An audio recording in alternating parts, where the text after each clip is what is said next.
Hey, welcome back everyone to the Progressive Brothers Podcast. This is episode 97. I'm here with my co-host, Renaissance Man. Hey, welcome back everyone. Please like the video, subscribe to the channel, hit the notification bell, and peace to everybody in the chat. Also, make sure you follow us on Twitter at brothers_podcast. So, MLK Day and Sidney Poitier. Two men who grew up at the same time in the 60s during the height of the civil rights movement and voting rights movement as well. And what I find interesting about these two individuals is that they come from two different backgrounds. Obviously, MLK being a descendant of slaves here in America, and then you have Sidney Poitier, who comes from the Caribbean, more specifically the Bahamas. And so you have two black men who have been very impactful on the black community and black progress, as well as American history for that matter as well. And they come from these two different worlds, but they have the same goal. At least one a little bit more, interwoven into the movement than the other. I wanted to get a understanding of what your thoughts are on the two legends, Sidney Poitier and Martin Luther King. Yeah, well, one thing when you talk about the contrast, another thing that stands out to me is their upbringing. My understanding, Sidney Poitier, when I saw an interview from a long time ago, is he grew up pretty poor, because he talked about, I believe it's maybe his mother who mentioned, that I may be poor, maybe this, maybe that, but I'm going to be somebody. I don't have any running water. I'm somebody. He, comes from.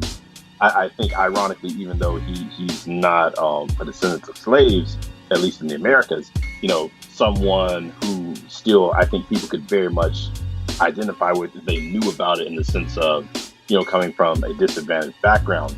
You contrast that with someone like King. You're talking about someone who grew up very middle class, probably upper middle class. From Atlanta, always had the stereotype of the Black Mecca. Dad was one of the biggest pastors in Atlanta at Ebenezer Baptist Church. Obviously, he would go on to take on the pastorship there and follow that legacy as well. But someone who grew up very, like I said, very privileged in a sense. Went to college at 14. Had a doctorate degree by, I believe, before he was 25. So two different lives in that contrast as well. But I think the thing that also stands out to me is you look at Sidney Poitier, he died in his, what was he, close to 90? 94. Yeah. King, someone who doesn't even see 40, which sort of shows, the sort of divergent paths in the sense of, how they made change. I think of someone, obviously, of King, of making the, change in the political realm, social realm, in that regard, agitating, pushing for change in that space, versus I think of Sidney Poitier as being someone represented and tried to refine the image of black men, specifically with, the roles he took on in Hollywood, very dignified man, very much, correct me if I'm wrong, stayed away from a lot of those stereotypical type of roles.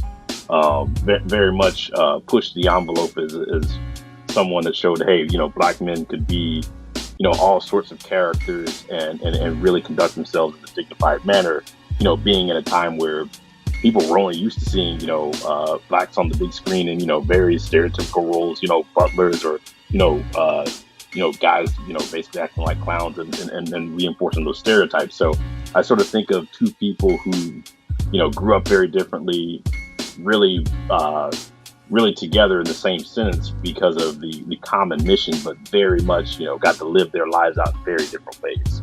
That's just my initial thoughts. Yeah, definitely. And I definitely agree with you on all of those points, and also add that Sidney Poitier was actually a tomato picker, or a vegetable picker, I think more specifically tomatoes, in his country coming up. And so he had those sort of that sort of labor relations that most African Americans had in the South, in the rural South. And so there's some symbolic relation there between how he grew up, Sidney Poitier, and how many Black people in the South grew up in that time period. And so he made that transition to the United States when he wanted to get into acting. And, he took up many laborious roles before he can actually get into it, because they didn't take Black men serious like that. I'm not going to go through his track record about some of the movies he played in, but my position is more about his contribution to the civil rights movement and Black struggle. And he used all of his monies, he used some of his monies, I should say, to help fund and help some of the civil rights activists in the South, especially in places like Mississippi, where they were being shot at as they drove away by the Klan and other Confederate right-wing nationalists. And a lot of people always want to talk about people who come to this country and they take advantage and things like that. But Sidney Poitier was never that guy. He was more along the lines of resistance, armed resistance and struggle and things of that nature. Even though he was a very profound actor, his acting capabilities and his talent there can be separated from his contribution to Black struggle and Black liberation. And I think people kind of miss that a lot. They just look at what he did on screen, but don't look at what he did off screen. But Martin Luther King, in this regard, for me, people have to understand that where they started in the 60s, or the 50s and the 60s, today you have people who stormed the Capitol who would like to reverse all of those gains that were achieved in the 60s.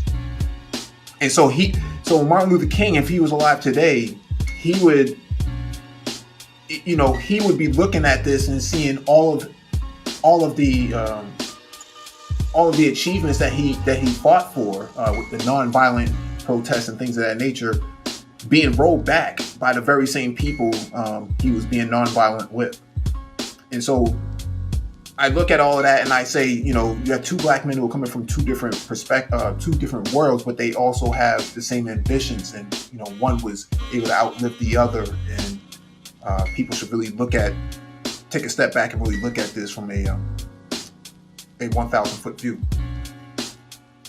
Yeah. I think one thing that sort of we were discussing the other day, just me and some people. We were talking about when you look at Martin Luther King's legacy, we were looking at, ironically, a lot of things that he fought for are kind of on the chopping block, or at least in jeopardy right now. Mm-hmm. When you look at, obviously, the voting rights, where we are with trying to, pass a new voting rights bill because, a right-wing conservative Supreme Court basically gutted the previous one that he worked so hard for in the 60s. You see things even with something like, the Kavanaugh hearing, and you see something like, where he's in the hearing and he talks about, there's some doubt whether, things like Brown v. Board is settled law, things along those lines. So it's very telling. It's ironic in the sense of you see some of those things that he fought for that are being challenged. And on one hand, it can be kind of discouraging because it can kind of be like, well, man, we're still fighting for these things, years later after they've passed on. But then on the other hand, it's also, to me, it also speaks to how important those things were, that, the things that they accomplished were, even though a lot of people in this day and age, especially here on YouTube, you hear them try to downplay it. The fact that people are still, 50, 60 years later, trying to undo those things says something about, how big of an accomplishments they were. You can't have it both ways in that sense of, you didn't accomplish anything, but, people are putting all this effort into, trying to repeal legislation that they found that they didn't agree with. So I look at it both from those two scenarios, but then also just with, sort of the whitewashing of the legacy, in the sense of we were having this discussion of just when you look at King's speech, most people think "I have a dream," and I'm sure we'll hear lots of commentary of that on Martin Luther King Day. But the more progressive King is not really talked about. You kind of have to learn about that on your own. When he talks about they're coming to Washington to get their check, or he's talking about him speaking out against the Vietnam War. Saying that America is the biggest purveyor of violence in the world, talking about the three evils of racism, militarism, and poverty, or I think that economic exploitation, which leads to poverty.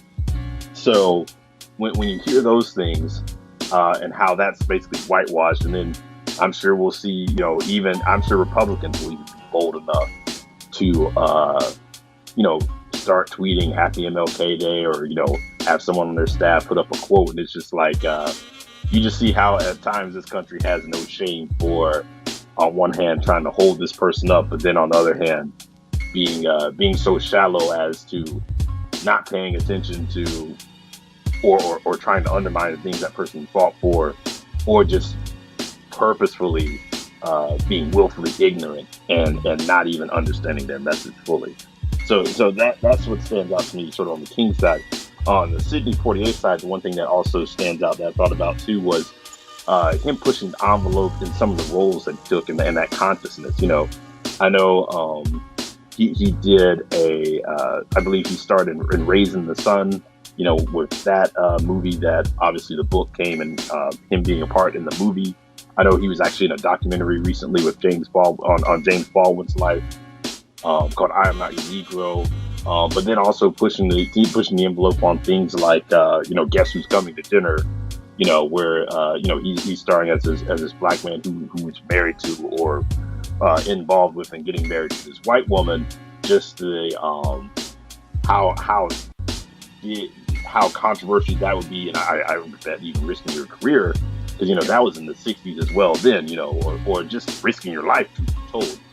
You see how much controversy, the Cheerios commercial created, this was 10 years ago. So, people in the 60s seeing this on the big screen. So that's one of the other things I think about in his realm is, like I said, not playing stereotypical parts, but then also, like you said, representing the consciousness on screen with some of the roles he took, but then also pushing the envelope with the role he took.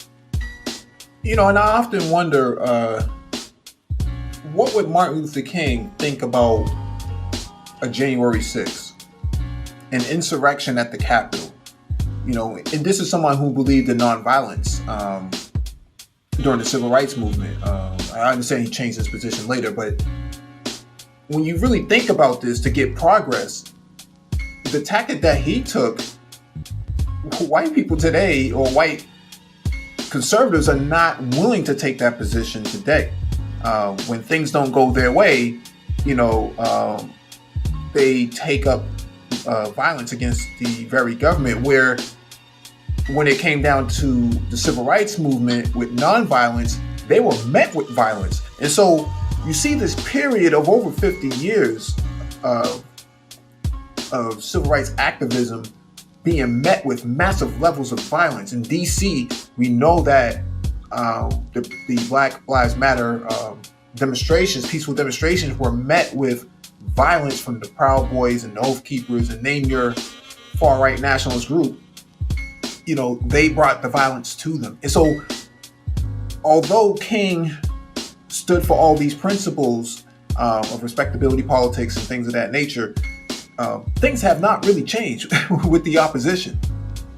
And so he could be looking down on all of this and saying, just shaking his head like, at some point, we have to respond. And I think now people are starting to respond. Kyle Rittenhouse and what he did is that moment of response. And I think that King would actually agree with it based on his principles post the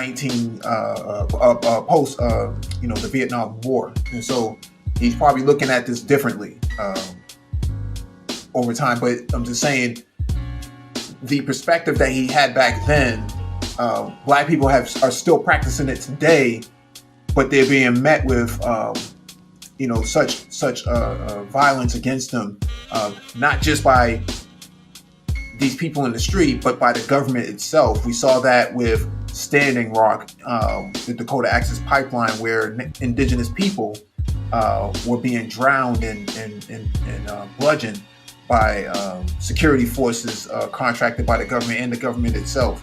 And we see the same thing happening with black protesters who peacefully demonstrate being bludgeoned by law enforcement and these class collaborators on that side. And so the struggle continues, and I don't think that King I don't think that King really got to see all the fruits of their labor actually pan out before he left. So I think also he'd be pretty frustrated with the shallowness of people, because I mean, like you said, on January 6th, a lot of those people would say,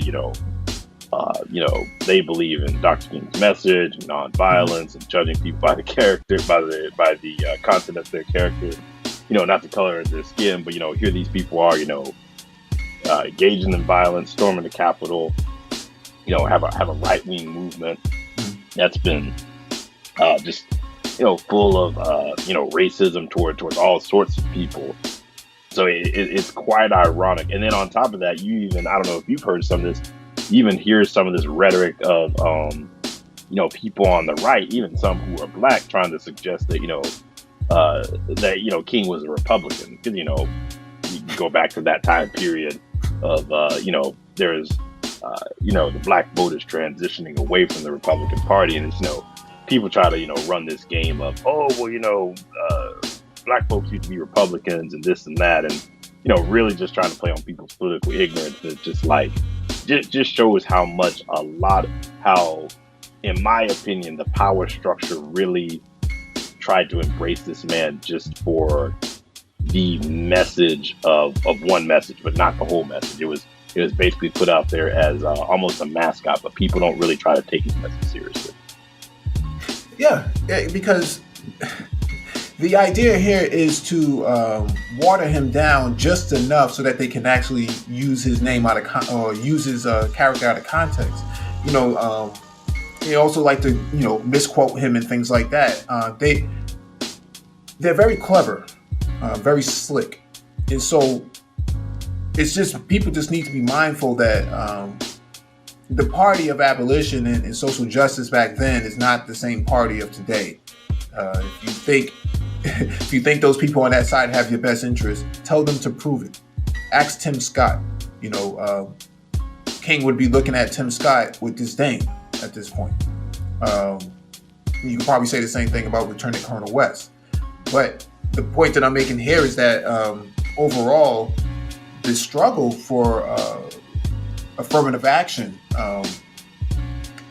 Black men's condition during that time, the wealth has not really changed in the last 50 years. In fact, it's only gone up maybe 1% at best, 1.5% at best. And I think Black people overall only have less than 3% of the wealth in this country. And so what they complained about back then and what they fought for back then is still happening now. You still have poverty at massive scale. We saw that during COVID. A lot of evictions, a lot of people getting put out of their houses, Black people taking up a lot of these essential worker roles where they're in close contact with infected people, and just all sorts of calamities that made things that King and the civil rights activists fought for back then still being subjugated to now. And it's just one of those things that, Black struggle is something that's not an overnight success. You're not gonna get that victory overnight. You still have Black men being up until recently, a lot of incarceration, unjust incarceration by the state itself. A lot of state collaborators with the swatting and things like that, calling the police on black men, falsely accusing them of things. Black men, walking down the street like Ahmaud Arbery. What would a Dr. Martin Luther King think about Trayvon? What would he think about Ahmaud Arbery? What would he think about George Floyd and Eric Garner? These sort of people who are unarmed but met with heavy, kinetic force to subject them to something that they, that was considered to be unjust. And so I think, at some point King would have came to his senses and made a decision and decided that the pushback has to be different, and it has to come from a different source. Yeah, and I think too, when you look at the rise of Bernie Sanders recently, a democratic socialist, King, someone who died as a democratic socialist. Not a lot of people know that because, once again, the focus on I have a dream. But like you said, looking at situations like COVID, looking at how economic disparities and inequality have only been exacerbated since his lifetime. And, that's even if you take the racial piece out of it, and you just look at inequality in general, and you look at what he was doing at the end of his life with the Poor People's Campaign, as far as organizing poor people there. It very much seems like I said, there's a very small portion of its message that people are receptive to, and the vast majority and most impactful pieces, people just completely ignore. And I think, if you listen to a lot of his speeches and his messages, I think a lot of the things he's talking about still ring true when he talks about the problems within society. He talks about, a country that spends, X amount of dollars on foreign wars and things like that, but not money on uplift for its citizens, not investing in its citizenry. Those things ring very true today. So to me, it just shows how much of a prophecy, how much his vision was a prophecy, and him really having a legitimate critique for society, and how really society has not really addressed a lot of those critiques. And then, like I said, the irony and the fact that you have these people on the right who try to lay claim to his legacy in some form or fashion, but are completely repelled by any of the real issues that he spoke about in his time, and that would be pertinent today. Someone like Bernie Sanders completely turns off a large portion of people on the right or any of his policies or ideas, and that's someone, ironically, who you could argue is the most aligned, at least policy-wise, and long. I'd say probably my lifetime towards Dr. King and his platform. King was also an advocate for Pan-Africanism. As he went to Ghana and Africa as a whole, some of the places that were being decolonized from the Anglophone states, the British Commonwealth states. And so when we think about King, King also was an international traveler as well. So he met with the people over there and understood the struggle, and it was actually an advocate for their liberation as well. When it comes to voting rights, we see the voters' rights that they fought for back then. We see the restrictions being put in place now by a lot of those same Confederate states and right-wing politicians looking to roll back all of the gains from the 60s, today. And it's one of those things that if King was alive, how would he look at all of this? We know how Sidney Poitier looked at all of this. He looked at it with disdain before he even died a few weeks ago. But back then, all the efforts that King put in is now being rolled back by all these people who want to quote him, like you were saying. Either they do it on Twitter or social media or some other means. They always like to take his quotes out of context, try to align themselves up with something that they themselves don't believe in. Yeah. And the last thing I'll add too, I think will be interesting going forward with this legacy is, there's a lot of classified information that we don't know that are, basically under FBI lock and key, just because, so much surveillance and spying went on him, because someone, the FBI really considered him as very much someone, a real threat who could actually had the gravitas to really create lots of political change in this country. And, there are lots of documents there. My understanding is after a certain period of time, classified documents can actually be released, become declassified, and then released under Freedom of Information Act. So, as the years go on and in the coming years, I'm assuming more and more of that information on him and his life and all sorts of information we don't know about will come out. So I think that'll be another interesting wrinkle to the legacy of just really understanding who he was, his thought process, the most intimate of things. It's just something I think I sort of liken it to, how we're learning more about, Malcolm X and his life. Ironically, it took an individual, really studying and looking and having a documentary produced, which then pushes the government to actually jump in and look at the people that is at least convicted as his killers and end up exonerating them, and really to right the wrong there and learn more about him. I think you'll see more of that in the coming years as more documents and things come out, become declassified, at least under King's file. Definitely. I guess my final thoughts will be one of King's quotes. He has many quotes, in his dissertation of work. Do you have any quotes that you can think of King that? Oh yeah, definitely. Well, I mean, the one that stands out and I think is most fitting to me is sincere ignorance and conscientious stupidity. Nothing in the world is more dangerous than sincere ignorance and conscientious stupidity.